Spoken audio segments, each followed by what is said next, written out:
Over the last 19, 20-ish months or so that I've been with you, I have shared, and a time or two overshared, about some of the things in this life that I absolutely love. Some of them are things that you'd probably expect, like my wife and my children. Some of the things are general that everybody or a lot of other people seem to enjoy, like cooking or basketball. And some of them you might find kind of weird, but they make me who I am, like comic books and pro wrestling. That's just who I am, and I'm okay with that. But so far, I have not really spent any time talking about the thing that I love most in the world, apart from my wife and kids, that is. And that's that blessed nightly occurrence, that wonderful gift from God Himself, sleep. Oh, I love sleep. A lot of folks daydream about their vacations or about their dream houses or things like that. I daydream about going to bed. I've had dreams where I'm asleep in the dream. It's fantastic. I love sleep. It's one of the best things ever. For a little over 10 years now, my wife and I, we have had a Sleep Number bed. Now, this isn't an advertisement for Sleep Number, but if a Sleep Number spokesman happens to be watching us on the live stream right now and they want to give me money, that's fine, I'll take it. But we've had those Sleep Number beds, you know, those ones that are air mattresses, and she can have her side be the way that she wants it, and I can have my side be the way I want it, which works out perfectly because I like a nice firm bed, and she likes hers to have very little to no air in it at all. Which makes rolling over sometimes whenever she's not there weird because then I'll just like kind of fall. But that's okay. That's who we are. But we've had Sleep Number beds for a long time. This past January, the queen-size Sleep Number bed that we'd had for years and had been with us on several different moves and all sorts of other things, it was really beginning to show its age.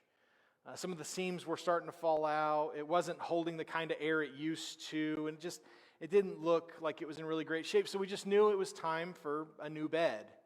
And fortunately, this happened to be around the same time that the United States government decided to give us a gift that I'm sure my children or grandchildren are going to have to pay for.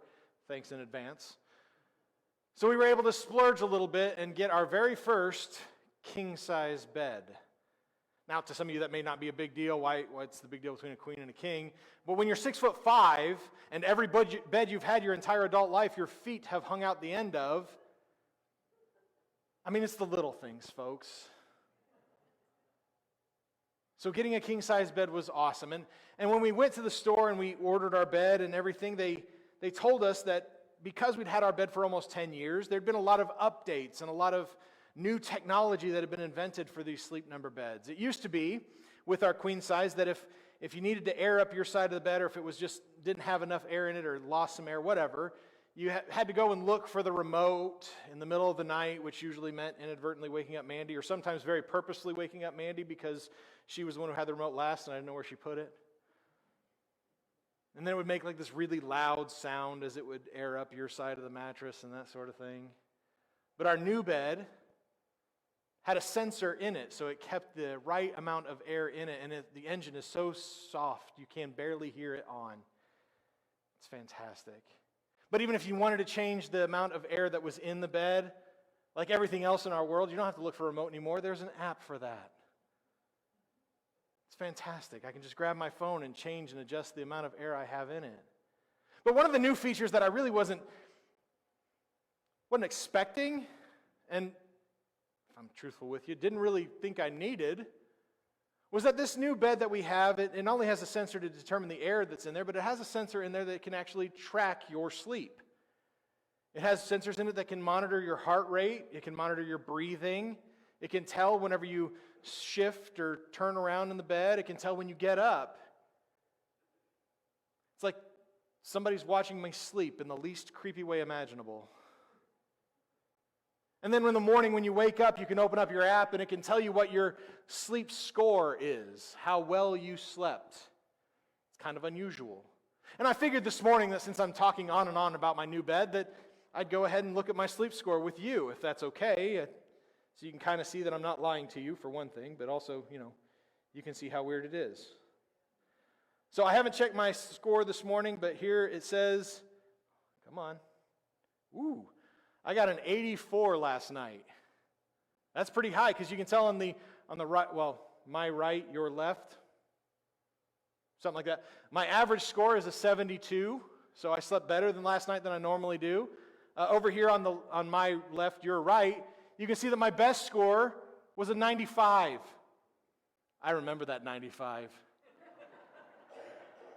It just so happened to be a weekend when Mandy and the kids were gone and I had the house to myself, and I'm sure there's no correlation between that, between having the best sleep I've ever had on this bed and my wife and kids not being there. Purely coincidental.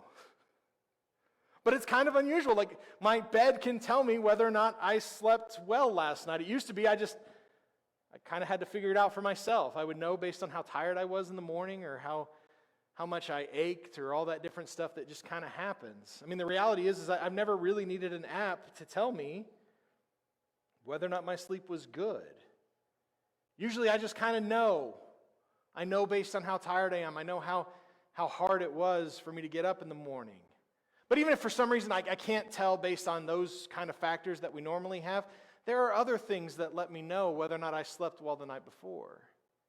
Usually it's kind of how well I deal with things, all the different trials that come throughout the day.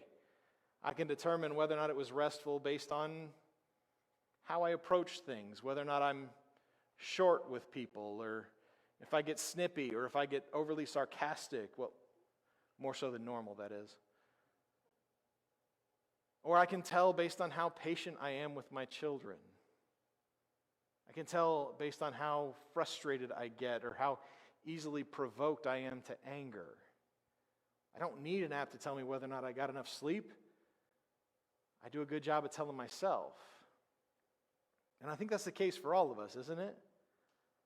We've spent the last several weeks talking about rest, and we've talked about our need for rest and how biologically we are inclined to need to have rest in our lives. We need it for our physical health, our mental health, and also we need it for our spiritual health. Rest is something that is actually all throughout Scripture, and yet we have a tendency to miss it because it's just not quite on that surface level for us. We don't see the rest that we see throughout Scripture because it's just not there on the surface. And while we know our need for rest in our lives, we still fight against it, but probably no more so than sleep itself. Every single one of us in this room, we know we need sleep. We know it's something that we need to have happen in our lives, and yet we'll fight against it all the time. Sometimes it's for good reasons. Sometimes it's the kid woke us up in the middle of the night needing something, or we're working on a really important project and we need to wrap things up. But sometimes it's for pretty terrible reasons. Things like I really want to watch the next episode, or I want to finish reading my stack of comic books so I can justify buying more comics tomorrow. Is that just me? I kind of figured. But we have these tendencies to fight against sleep, and we wonder why we don't function to the way we should. We know we need it, and yet we don't take as much as we should. And there's a question that we need to ask with that, and that's how much have we missed because we've not gotten enough sleep? Again, we know we're not our best selves. We know that we're more prone to fall into temptation. We know we're more prone to say and do things that we shouldn't do when we've not gotten adequate rest. But there's more to it, right? Whenever we don't get enough sleep, we kind of miss things. We get forgetful, and if you're like me and you're already forgetful, it gets worse, and that's really bad. But not only that, we miss little things that we might notice any other day, things that may have caught our attention beforehand, like our wife got a haircut, or we miss just these little details that happen all throughout our day. We miss the social cues that people are giving us, and we end up putting our foot in our mouths. All of which could have been prevented because we could have gotten a little bit more sleep. We could have gone to bed a little earlier, or maybe stayed in bed a little longer. We end up forgetting these things because we're not having the right amount of sleep. We're not rested enough. We miss out on tremendous experiences in our lives solely because we don't rest the way that we should.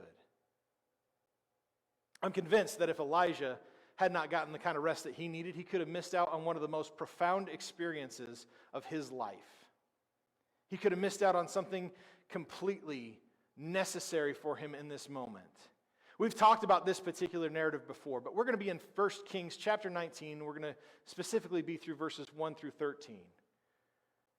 We're not going to go through and read it like we would normally. We're just going to kind of talk about it and reference it several times. But go ahead and turn in your Bibles to 1 Kings chapter 19. And while you're doing that, let me remind you of what's happened just before this. And I think as we go through this, we're going to see a detail that maybe we've overlooked from time to time about this particular story, but I think is incredibly necessary for it. Now, before all this happened in 1 Kings 19, we know that Elijah believed himself to be the only man in all of Israel who was still faithful to God. King Ahab and Queen Jezebel, they'd established the worship of the idol Baal and had led the entire nation astray, and people had seemingly willingly gone and followed after this new religion. Elijah believed himself to be the only guy who stayed loyal. Elijah stayed true to the God that he knew. When God told him to go do things, he did them.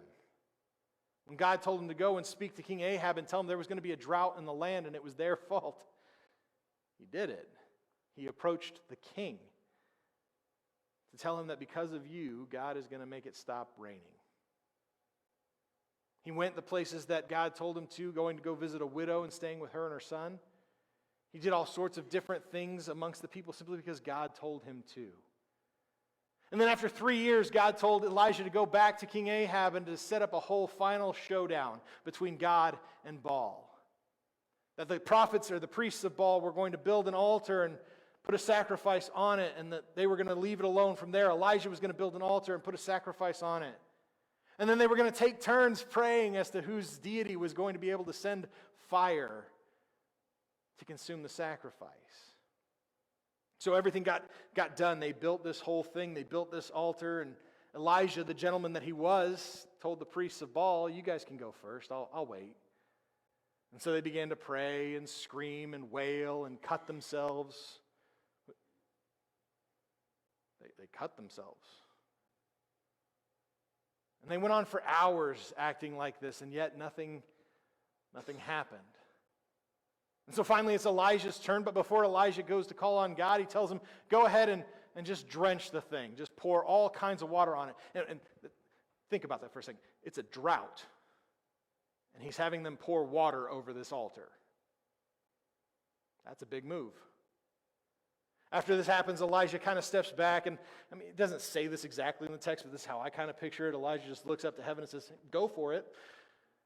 And God sends a fire that's so intense that it actually burns everything, including the rocks. I've told this story 100 times in my life. I've read this story 1,000 times in my life, and I still can't get over the fact that rocks were burned to ash. That's nuts. So God wins, Baal loses, Elijah has all the priests of Baal who've led the people astray killed, and then it finally rains for the first time in 3 years. That's a fantastic story. Right? If it ends right there, it's perfect. We love it. God has demonstrated his power. We can move on. Right? Not exactly. See, when the story picks up in 1 Kings 19, things are not as great for Elijah as we might expect. We see him in a position that we frankly wouldn't expect from somebody who just did this amazing thing. See, here's the thing. Elijah's actions had consequences. When 1 Kings 19 opens up, it's actually on Queen Jezebel's reaction to all the things that have just happened. And she's not happy. In fact, Queen Jezebel is furious. Her and her husband have just been made out to be fools in front of the entire nation. This religion that they helped establish, that they put all kinds of money and effort and resources into, has just been proven false in front of the whole world. And so Jezebel reacts in the way that everybody would react in that situation. She swears an oath to see Elijah dead. What a nice girl. Now really think about this for a second. Think about the ramifications of this. Elijah now has the most powerful people in the nation so angry at him that they're going to try to have him killed. Now, Israel's not the powerhouse that it had been under David and Solomon. It's not the world leader anymore, but it's still a fairly prominent nation in the world. And so he has these very angry, very powerful people chasing after him. They're sending armies after Elijah because they want to see him dead. So when we read in the first part of verse 3 that Elijah became afraid and ran for his life, I mean, yeah. Isn't that what you do? That's what I would do. If I'd made very powerful people angry to the point they want me dead, I'm getting out of Dodge. He's running. He's running for his life. Try to imagine the fear that he has to live with, the dread, the anxiety that riddles him all the time. He's spending so much of his time looking over his shoulder to see if they're right behind him. He is so worried that at no point in time can he ever consider stopping to rest, because if he stops, he's a lot more vulnerable. If he is sleeping at all, it is not restful, to say the least. There's no peace in Elijah's life right now. It's so bad for him that he actually abandons his assistants, tells them to go home, and he goes all by himself, and he goes into this heavily wooded area. He travels for an entire day into the depths of this woods in the hopes that maybe he could get just a moment away from this. And finally, when Elijah feels like he's lost them, that he feels like he can take a moment to himself, he stops. And he sits underneath a tree. It's the first time in this whole ordeal that Elijah has felt like he can stop. And when he stops, he begins to pray. And the prayer that Elijah says in verse 4 is simple, but it carries a lot of weight behind it. See, in verse 4, Elijah prays to God. He says, I have had enough. Lord, take my life, for I'm no better than my father's. We get a glimpse into the amount of despair that Elijah is feeling in this, that anxiety and that fear and that desperation that he has. He's tired of running. He's tired of looking over his shoulder. He's tired of hearing footsteps behind him and assuming that they finally caught up to him. He'd rather die, but not by the hands of Jezebel. He wants to die by the hands of God, to go out on his own terms. He just prays, Lord, take my life. But then something interesting happens. A small little detail that I think we tend to miss at the very beginning of verse 5. I think it's here for a reason. We kind of pass over this, but I think it's here on purpose, because it says, then he lay down and slept under the broom tree. This is the first time, probably since the mountain, that Elijah has felt at peace enough to just simply go to sleep. I mean, think about that level of exhaustion that he must be feeling, that stress that he's been carrying for days now. And this is the first moment that he feels enough peace and enough comfort. Man, he just goes right to sleep. After he slept for a little while, an angel actually comes by and wakes him up. And he tells Elijah to get up and eat something. Don't you wish that could happen to you sometime? You take a nap and somebody wakes you up to say, hey, there's a snack, go get it. That's the dream, right? So Elijah wakes up and he sees this really hot bread, and it's nice, it's fresh. And there's a jug of some cool water by there. So he eats it, he drinks it, he gets that full belly feeling. I love this time of the year because it's soup weather, and there's nothing better in the world than soup belly. That's good stuff. So Elijah eats this, and then he drinks this, and then he does something else, and it kind of gets, again, passed by at the end of verse 6. It says that he lay down again. The implication in this verse is that he went back to sleep. He got his snack, he ate his fill, and then he went back to sleep. Understand, the last few days have been so stressful for him. They've been so crazy. He's exhausted. Right? If you've ever been through a stressful time in your life, you know the kind of sleep that Elijah's experiencing here. A time in your life where you've been wired for probably days at this point in time, whether it was in college when you're gearing up for a final, or whether it was, you're up for a promotion and you're not sure if you got it, and finally the situation resolves itself, and you get that big, heavy, deep sleep.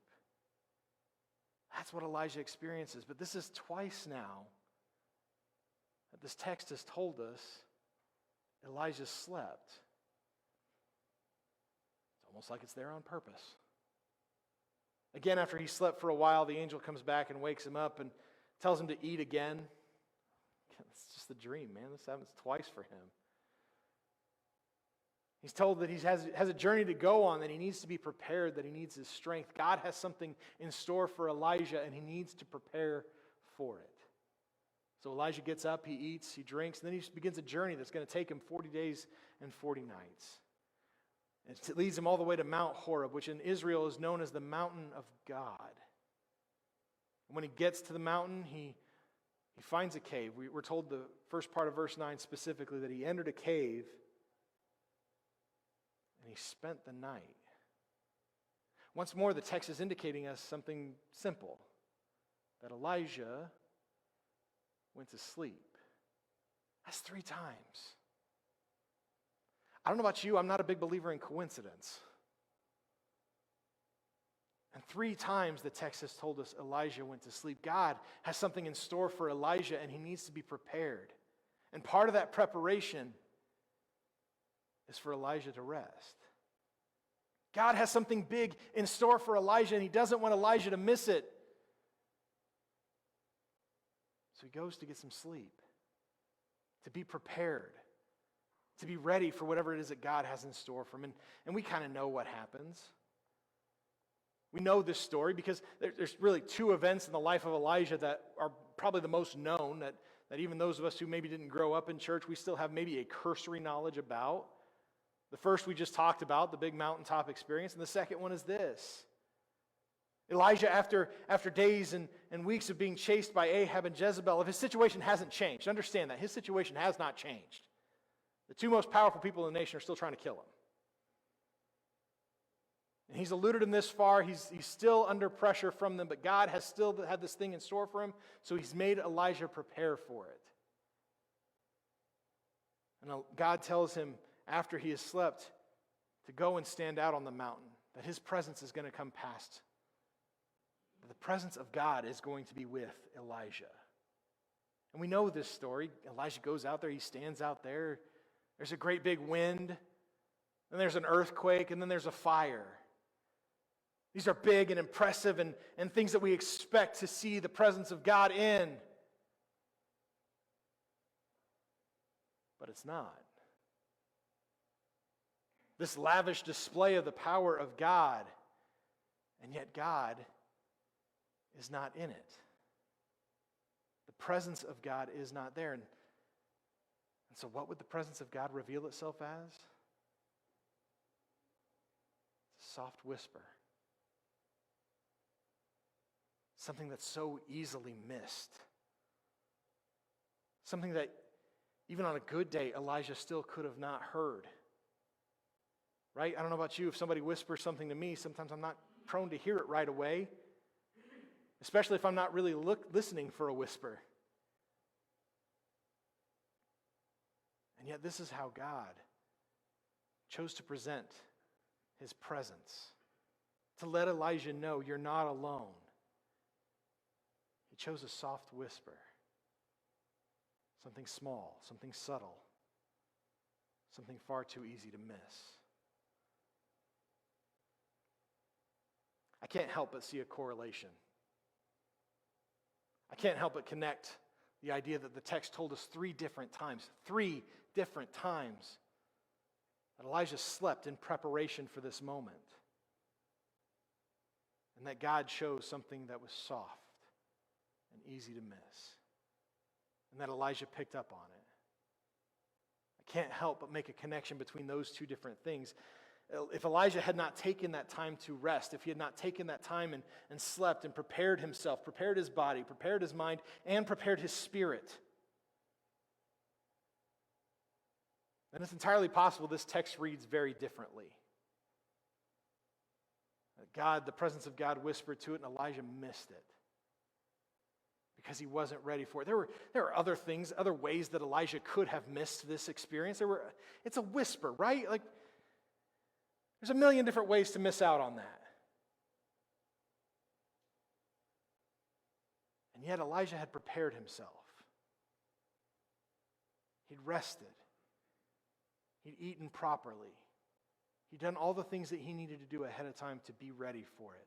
We have a tendency when we read this narrative to get so caught up in the power and the majesty of God on display in this that we miss all the preparation, all the rest that had to take place for Elijah to have this incredible experience with God. We get caught up in all these different things that we miss what came before it.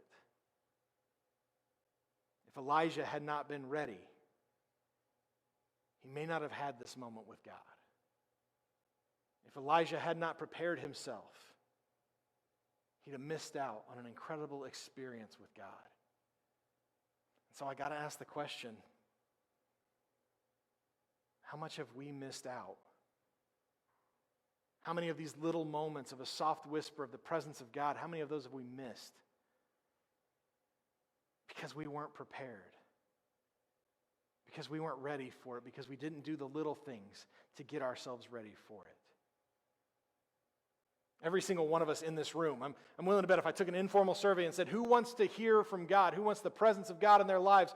I'm going to guess every hand is going to shoot up, right? We want those moments. But here's the thing, we expect Him in the things that we can see, the things that are easy. We expect Him in the wind. We expect Him in the earthquake. We expect Him in the fire. We don't expect the almighty, the all-powerful, the all-consuming God in a soft whisper. We're so busy looking for these things that we couldn't possibly miss. So we don't prepare ourselves the way that we need to. We don't do the things that we need to do behind the scenes to get ourselves ready to hear that small whisper. I'm betting for myself I've missed out on a lot because I've not been prepared. Sure, my sleep score last night was an 84. Earlier this week it was a 53. Right? I probably missed something that next day. We have a tendency to miss out on these things because we don't prepare ourselves the way that we should. Don't misunderstand. There are millions of different ways that we can miss out on the presence of God. There are a million different things that can happen, that can distract us, that can take our focus away. Even if we have done all the prep work, there are still ways that we can miss God. I genuinely don't think that even if we do this stuff right, we're going to get it 100% of the time. But I know that of those million different things that can distract us from God, there are very few that are within our control. There are very few things that we have 100% control over. But we can dictate our rest. We have control over whether or not we get enough sleep. We have control over whether or not we have taken that time to allow ourselves to be quiet, to be peaceful, to drift off and go to sleep. Far too often we have a tendency to look at sleep like it's our enemy. Matter of fact, there are business tycoons, guys who are worth billions of dollars, who tell you that sleep is your enemy. I'm here to tell you, it's not. That sleep is meant to help us, to renew our minds, to open our hearts, so that we can have an experience with God. Just like Elijah did.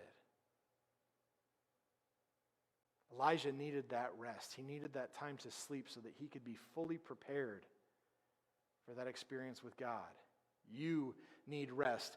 I need rest. And again, if I'm going to be completely transparent with you, this is a big-time struggle for me. I know I've mentioned this several times in this. I believe that as your preacher, it's important that I practice what I preach. But if I can be real with you, this is a struggle for me. Because I don't rest well. When it gets quiet in my house, when Mandy and the girls have gone to bed, my mind immediately goes to all the things I haven't gotten done yet. And I feel a temptation to go do every single one of them. I'm guessing I'm not the only one in this room that happens to. But we need that rest. We need that sleep that comes from God. It's not a matter of being lazy. It's a matter of getting yourself prepared so that you are ready to experience the fullness of God. Rest is so important that Jesus did it time after time in his ministry, that he sought out these quiet places to go and reconnect himself with God. Rest is so important that God himself rested and found so much value in it that he commanded us to do the same. And rest was so important for Elijah so he didn't miss out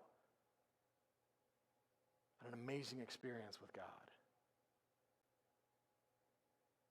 We need more value in rest. We need to make it a priority. Otherwise, we might miss out on something incredible. And I know this is a busy season for you. It's a busy season for everybody, right? I mean, Thursday's going to be nuts, and then it's just going to be crazy again until probably January 1. But don't neglect your rest. Don't neglect your need for rest. Take time for it. I mean, the Christmas season is where we celebrate the coming of our Lord. We need to be prepared for that. We need to be ready for that. As we close out this series this morning, I want to give you one final challenge. And this one might just be your favorite. Sometime this week, whether it's after the turkey or before you go shopping or just a random thing you do on Tuesday afternoon, take a nap.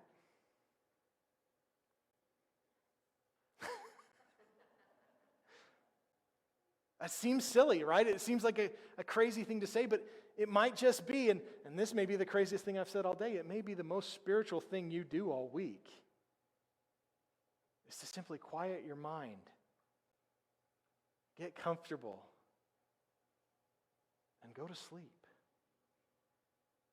And let your body, let your mind, and let your heart prepare itself for what God has in store for you so you don't miss something incredible. Psalm 127, verse 2 says this. It says, "In vain you get up early and stay up late, working hard to have enough food. Yes, he gives sleep to the ones he loves."